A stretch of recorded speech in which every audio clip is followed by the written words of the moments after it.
My humble respect to Guru Mahan, Guru Piran Siva Sankaran, Guru Piran Nyo, fellow Jnanis. So today we are celebrating and remembering our gurus that have essentially guided us, nurtured us, nourished us with this knowledge. And I want to share what I learned from my gurus and teachers. So before that, who are our gurus that we are celebrating today? Our Paranjoti Paripurna Jnana gurus. Of course, we celebrate all the gurus, but these gurus have had profound impact on our Sabe. And these are the gurus that we celebrate. And I was able to put together all our gurus that have attained Mahasamadhi.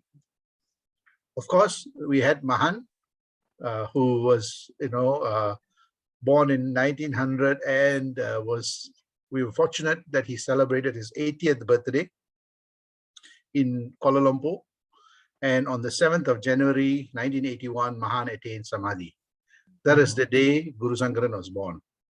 So we celebrate Mahan, who has set up this Sabe, Paranjoti Paripurna Jnana Sabe.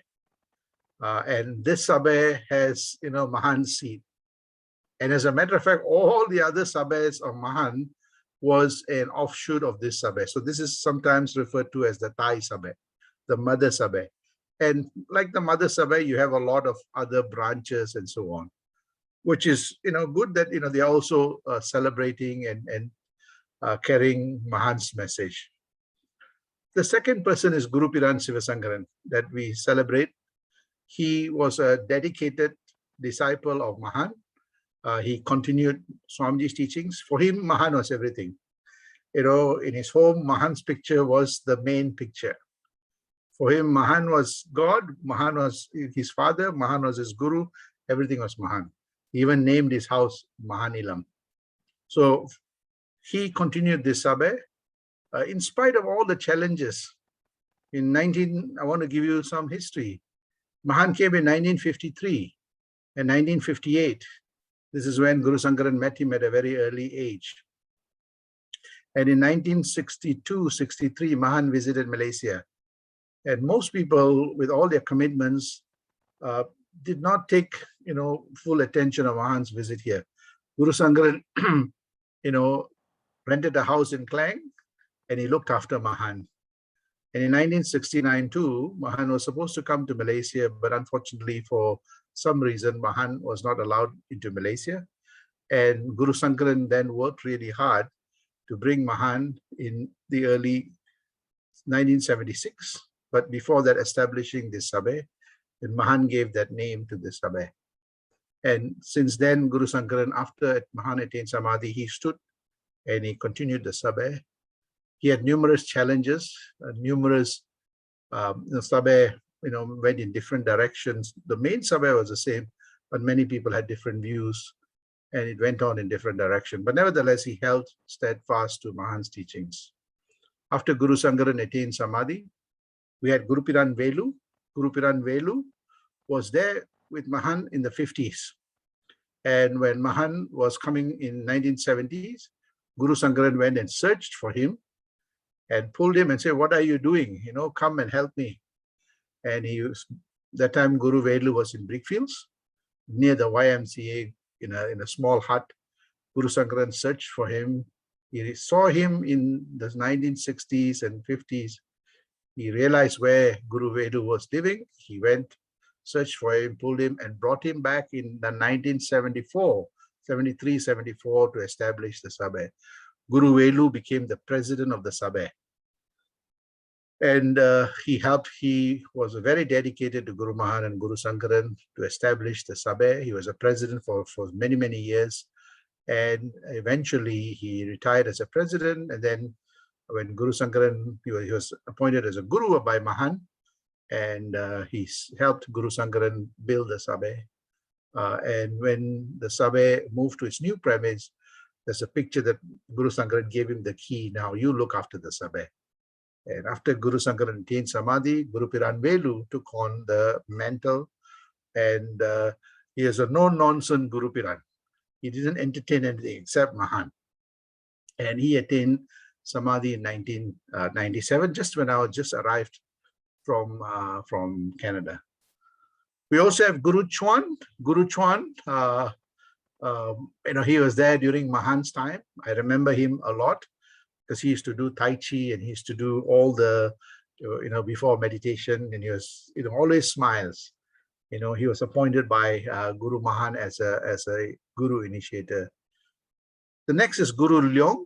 Guru Leong was also initiated by Mahan. He used to bring a lot of Chinese disciples, and he was my guide. When after Mahan, showed me a few things, Mahan had to leave back to India. Guru Leong was actually my guru. He guided me in all the teachings, and so I have a lot of. For me, he is a guru, and he was very, very dedicated person, and he was paralyzed half when he first came to the Sabe. Somebody had to bring him in a car, but after practicing meditation, he recovered and he started walking up the hill where our home was. And every Saturday, when the meditation is 8 o'clock, he's there. He's the earliest, about 6:30. He will come, he'll help us clean up the place. So Guru Leong and Mahan really liked him because he's very, very dedicated. And he was a bonsai man. He used to make bonsais. The next person is Guru Sivam. Guru Sivam had a printing press, a very jovial guru. If you see all our publications, everything was printed by Guru Sivam. So, and he too went through a very challenging period until Mahan came and transformed his life. And he then became a guru. He was appointed by Guru Piran to become a guru to help the Sabe. The next very important guru in our Sabe is Guru Idlapan. Guru Idlapan was my father's close friend, and he is the one who introduced Guru Sankaran to Guru Mahan. And Guru Idlapan he's older than Guru Sankaran, but he was like a brother to Guru Sankaran. He used to call him Kanna, his eyes. And he played a key role in, making the connection with Guru Sankaran and Guru Mahan. And he has told me all the stories of how the meeting of Guru Mahan and Guru Sankaran, the moment Guru Mahan saw Guru Sankaran say, "You are the one I'm waiting for," you see. And so Guru Idlapan was there right up till the end. Even after Guru Mahan and Guru Sankaran attained Samadhi, Guru Idlapan is the one who actually guided me and taught me many things of Mahan's teachings. Many things I did not, my Tamil was not very good. Guru, I used to ask Guru, enna Mahan idu solrare? What is Mahan telling in this? So he used to explain to me in Tamil, slowly. The good fortunate thing is that I used to drive from Klang to KL, and he used to be in my car and going back. So I had about half an hour to 40 minutes with him every trip. And so I used to ask him a lot of questions. And a lot of my memory and thoughts, was from young, what Guru Idlapan has contributed to the Sabe and taught me when I came back. Can't forget Guru Maya Krishnan. He was like a son to my father. He was very, very close to my father. He was the president of our Sabe. He also, helped with him, Guru Nyo, all the committees, they were able to buy the KL headquarters. He played an important role. He's like the foundation of our Sabe. And Guru Sankaran's pillar, when the Sabe was going through a difficult period, he was the foundation that helped strengthen and stabilize the Sabe. And he, got the memorial park place for Guru Sankaran's Samadhi, and also helped build the Sabe. So very strong leader. And I learned a lot from him. And he sometimes can be, very strong, but I think I got that strength from him. Also, he attained Samadhi on my birthday. So I've got a kind of a interesting connection with Guru Maya Krishna. The other one is Guru Subramaniam. Guru Subramaniam also played an important role in our Sabe during Guru Sankaran's time, and also Guru Nyo's time. He played, in the committee an important role in making sure everything is okay. He's also the guru of Kampung Kayu Ara, establishing the Kampung Kayu Ara Sabeh, and he attained Samadhi recently only, but he served the Sabeh for a very long time, teaching Mahan's teachings and played an important role in also guiding me when I first came back. The next one is Guru Chellamuthu. Most people may not know him. He was there in the Klang Sabeh when Mahan was there.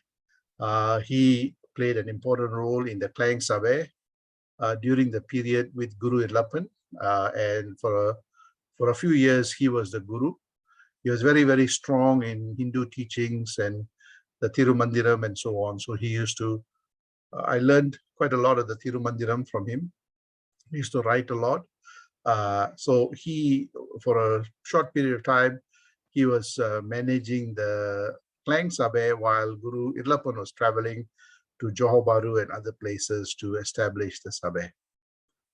The next one is actually Guru Bala. Guru Bala was from Tampin, and Guru Bala played an important role. He was a yoga master and established the Sabeh there, and very, very jovial person, and very, very strong in the yoga and also some of the philosophy. So he was a guru for a short period of time, but I learned quite a lot from him. The next one is Guru Piri Sami.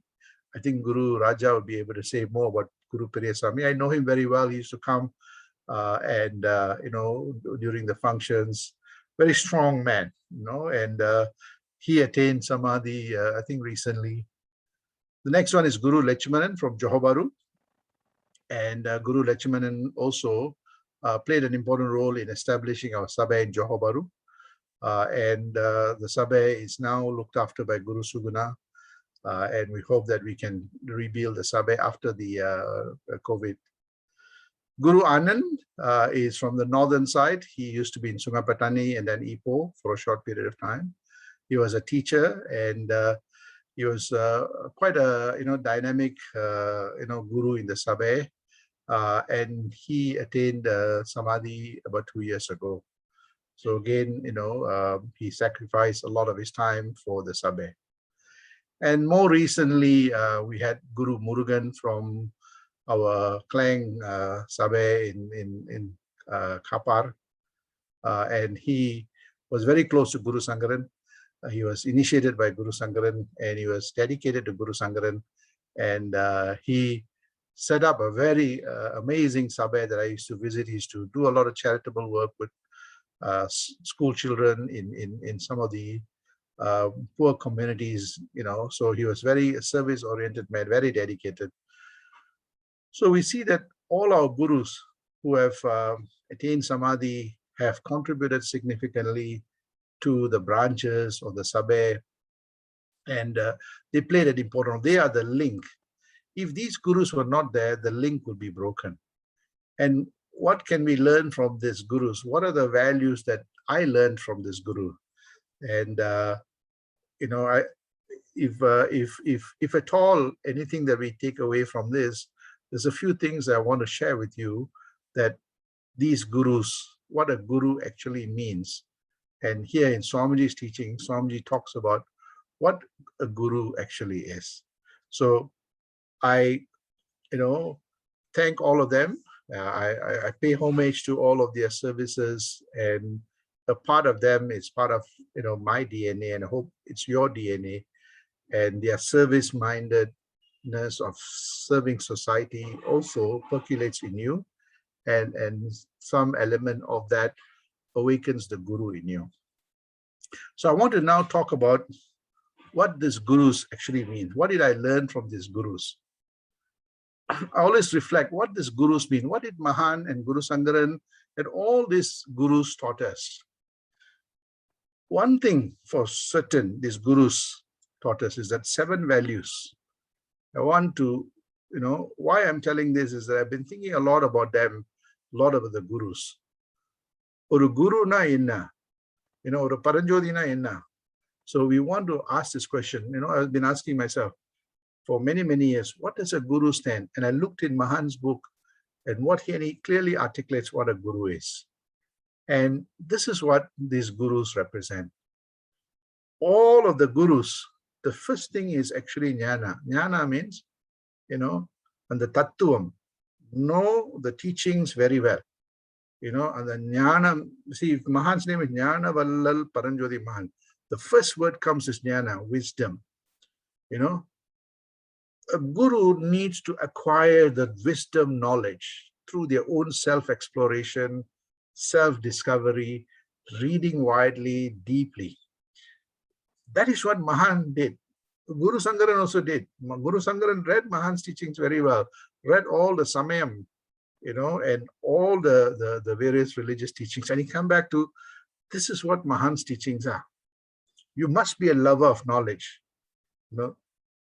ஒரு குரு நிலையில இருக்கும்போது அந்த ஞானம் தேடுறோம்.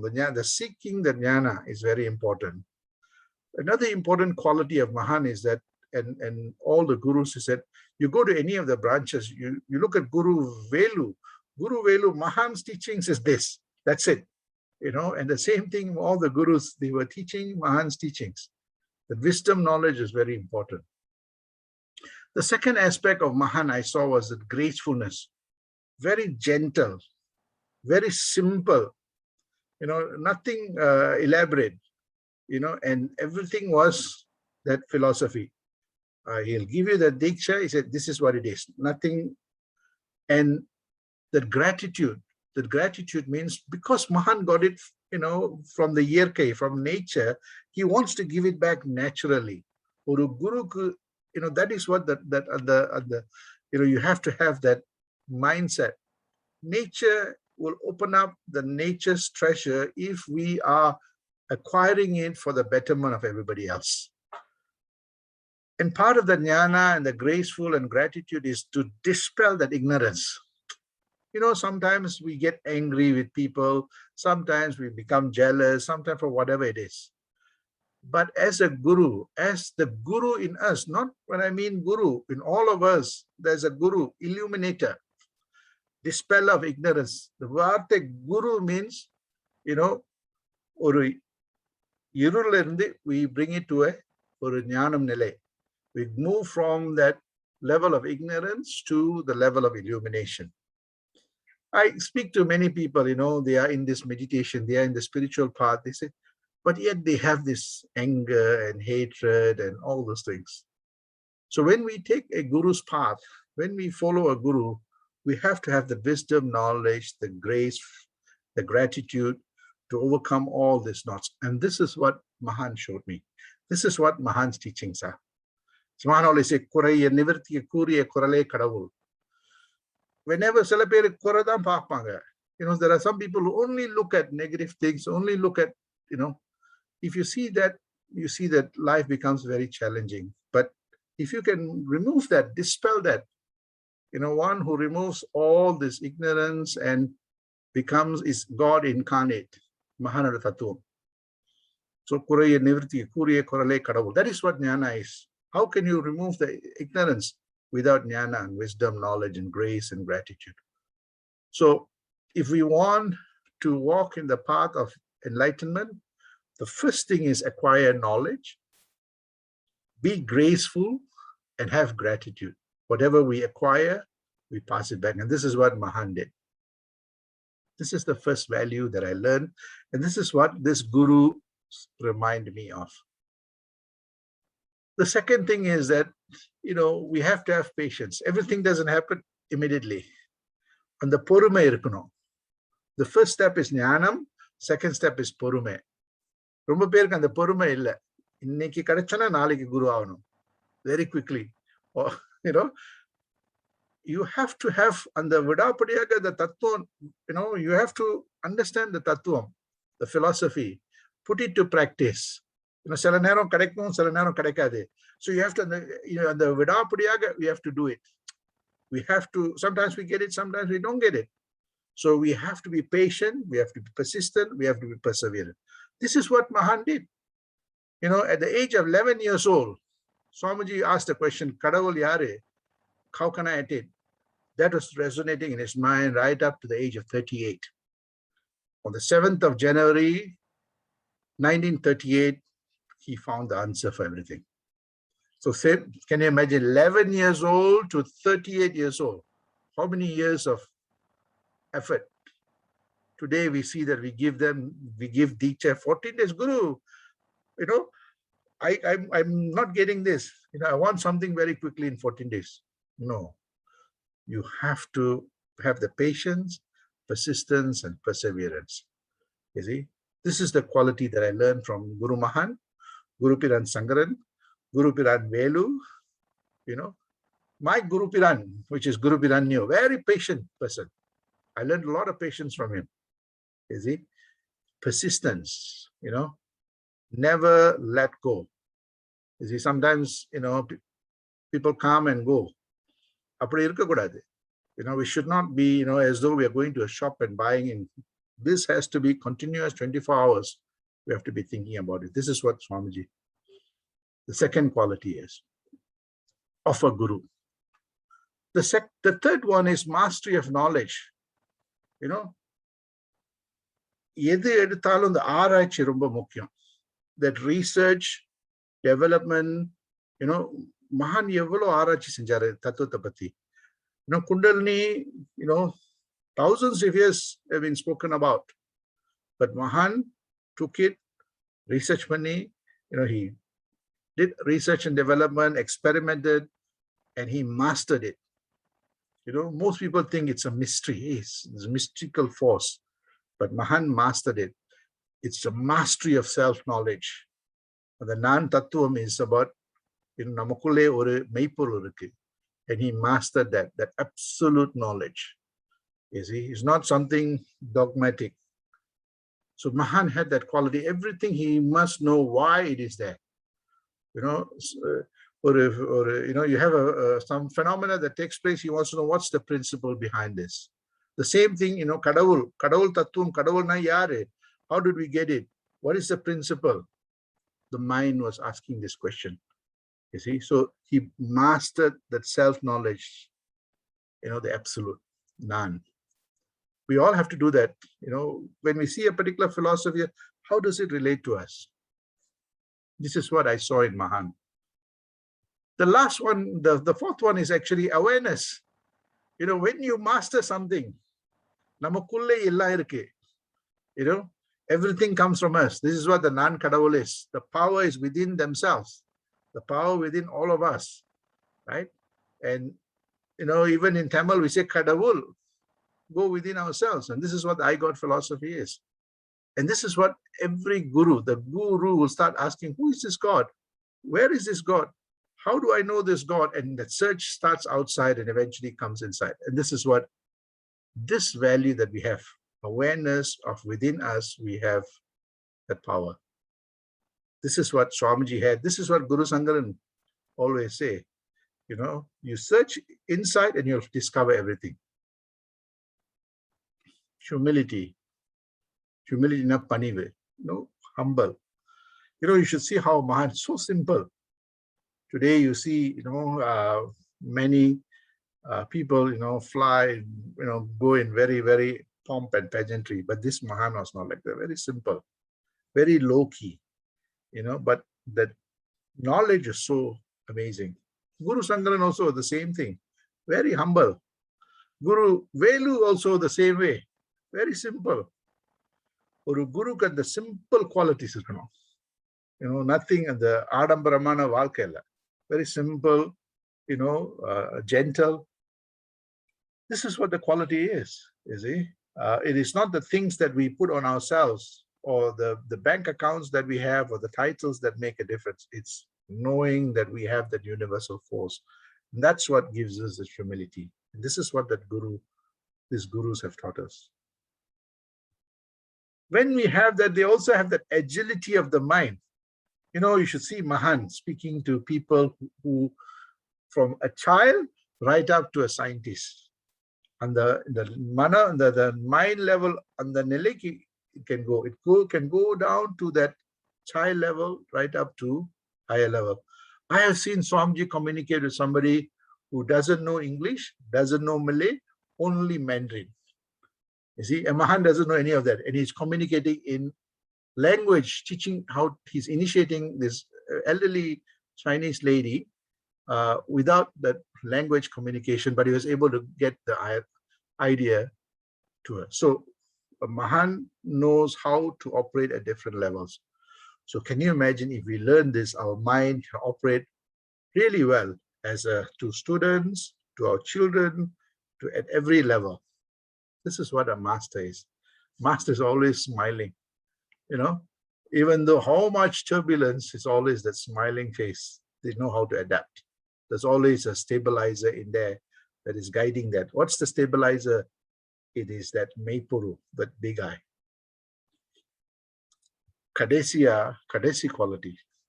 So that number 6 is actually in the nile irundalum, they can adjust. The mana nile very stable. And the last one is 7, novelty. Novelty means they are very different, than everybody else. They have creative ideas.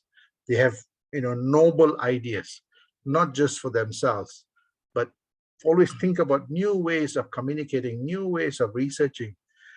I want to tell you something very amazing about Mahan and all the gurus.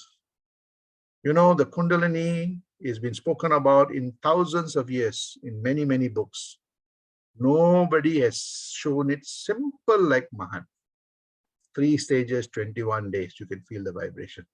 How powerful it is to bring it down to that simple level, or a tablet pola. Mahan made it. You see, or a novel, that is what novelty is. How to take this big complex thing to make it simple, to pass it on to everybody. You see, this is what this Mahan is. And this is what we as a gurus must be doing. ஒரு பெரிய complex தத்துவம் எப்படி simple, we have to bring it down to everybody. And we have to do it with a noble heart, not expecting anything. So as a guru, these are the qualities that I saw in Mahan, I saw in Guru Sankaran, I saw in Guru Velu, I saw in all the gurus that I showed the picture earlier, and also all the gurus that are serving our Sabha at the present moment. So I'm really fortunate that I've able to learn from all of them, a part of the gurus that have attained Samadhi, and the gurus that are now continuing this journey with the Sabha. So what did I learn? This is what I learned. The 7 values are actually very nicely comes up to GP Mahan's values. You see? So if we want to become like Mahan, these are the values that we have to remember. This is the values that Guru Sankaran taught me. He says, don't have to go far away. You just look at Guru Mahan's name. Acquire knowledge, be graceful, be gentle, have gratitude. Never speak ill about any spiritual person or anybody. For that matter, if you have nothing good to say, don't say it. Be quiet. He says that gurus are the dispeller of ignorance. If we have gratitude, the guru in us will be revealed. Always have patience, the persistence and perseverance. Always, try to master what you are given, whether it's spiritual knowledge, professional knowledge, managing a family, managing your children, managing, your neighbors. Master it, be kind to it. Be aware that you have something far powerful than your body. Be humble. Learn to be adaptable and agile in the mindset. Adjust with everybody, And last thing is that be novel, be creative, be noble with your values. And if you can do that every day, think about this GP Mahan 7 core values, which all these gurus extol. We also one day will walk in the path of the Mahan. And that is what this Remembrance Day is about. I want to share a few things. What is the difference between a guru and a teacher? You may have seen it in different, but this is my interpretation of what a guru and a teacher is. For a teacher and a guru, what is the vityasam? A teacher exposes you to the knowledge to discover about the external universe. From young onwards, our teachers teach us about, the external world. But a guru exposes you to the inner wisdom knowledge to discover the inner universe and its relationship with the external universe. Ipparamum, apparamum, ega paraparamum ennu nanadide. The inner cosmos and the external cosmos all are interrelated. This is what a guru teaches. This is the difference between a teacher and a guru. A teacher gives you the solutions when you are unable to get the solutions. So the teacher, when you don't know, you teach but a guru gives you the tools of inquiry to discover the solutions from you. He doesn't give you the solutions. He gives you the tools of inquiries, focus, meditation, other things. Now you discover the solutions. This is what I discovered from my teachers and my gurus. The third one is that the guru tells you to think out of the box. How many of y'all have heard about this? Think out of the box, right? The guru tells you that there is no box. You are unbounded, right? So don't bound yourself. Don't put yourself in a cage and endeavor all your life trying to get out of the cage. This is what I learned, right? A teacher is a lighthouse that gives you direction to a good life. But a guru is the inner light that gives you direction to a spiritual and a universal life. Encompassing, that is why Swamiji says, Tai ki sundam toplu, taupana ki sundam, Tai ki sundam toplu, taupana ki sundam uchi, tanaka sundam netri, guru ki sundam yavum. So the guru covers the universal knowledge. When the guru illumines you, you understand your role, you understand your parents' role, you understand your, the entire roles that everybody plays. This is what number 4 is. A guru teaches how to be successful in life. A teacher teaches you how to be successful in life. A guru teaches how to divinize life and attain a transcendental life. Not just being successful, but divinizing life. Nalladum, kettadum, you have to take it. The good and the bad becomes a combustion for enlightenment. And this is what the guru teaches you, not just a good life. He says, if you learn to do both, life will be transcendental and wonderful and inspirational. This is what the guru teaches you. And here we see that the teacher fills your mind with contemporary knowledge, new knowledge. The teacher teaches you in science, mathematics, biology, whatever it is. But the guru opens your mind to the universal truth. So you may learn chemistry or physics, they're great, but how that is linked to the universal truth. This is what the guru teaches you. The guru opens your mind to a much more broader. And this is what I see in my own reflection of what the guru and the teachers taught me. And we all, to some extent, are teachers. And how do we become a guru? But first, revealing the guru in us. And this is how we remember all of them today. I'd like to finish with 2 important quotes. This is a very important quote that Swamiji gives us. He says that those who have acquired knowledge will not forget love. Unconditional love. That means you actually acquire the universal knowledge, you will have unconditional love, not conditional love. You have love for life and life becomes inspirational.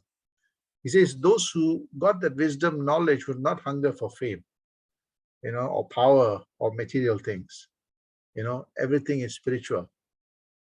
Those who have practiced Kundalini, you will not go in search of God, because God is that. God is you. For there's no more search outside the internal discovery. Those who have sought and realized through a guru, teacher, are free from all doubts. All the Korea will disappear. All the questions will disappear. All the things that unresolved disappears. And that's what the guru gives you. And that's what Guru Mahan, Guru Sankaran, all the gurus try to teach in the lineage of that Paranjoti Paripurna Sabha. And all the gurus that are now present are also doing the same. And the last one I want to finish off is that what did Guru Sankaran teach from Mahan? He says, a guru, will never expect change. They become the change. He says, don't expect change. You be the change. Don't expect an angel. Be the angel. Don't expect miracle. Be the miracle. That's what a guru is. They don't wait for anyone. They get on and do it for the sake of, and that is why many of them sacrifice their time and all their resources, because they're inspired not from the outer. They're inspired. நமக்குள்ளே ஒரு மெய்ப்பொருள் இருக்கு. It will drive that show for you. And this is what we remember, these great gurus that I spoke about. All of them had that unconditional love and wanting to continue that spirit of Mahan. They passed it on to the next generation. We are there. Our job is to nurture the next generation passer. Not for our own benefit, it's for them. When they discover this knowledge, they discover the guru in themselves, and you see that they can pass it on and live an inspirational and enlightened life. And this is what we remember today of this guru, the one that liberates us from that ignorance and brings us to the state of enlightenment. All of these mortal people showed that how to live and unlock the immortality in the mortal body. Sandosha.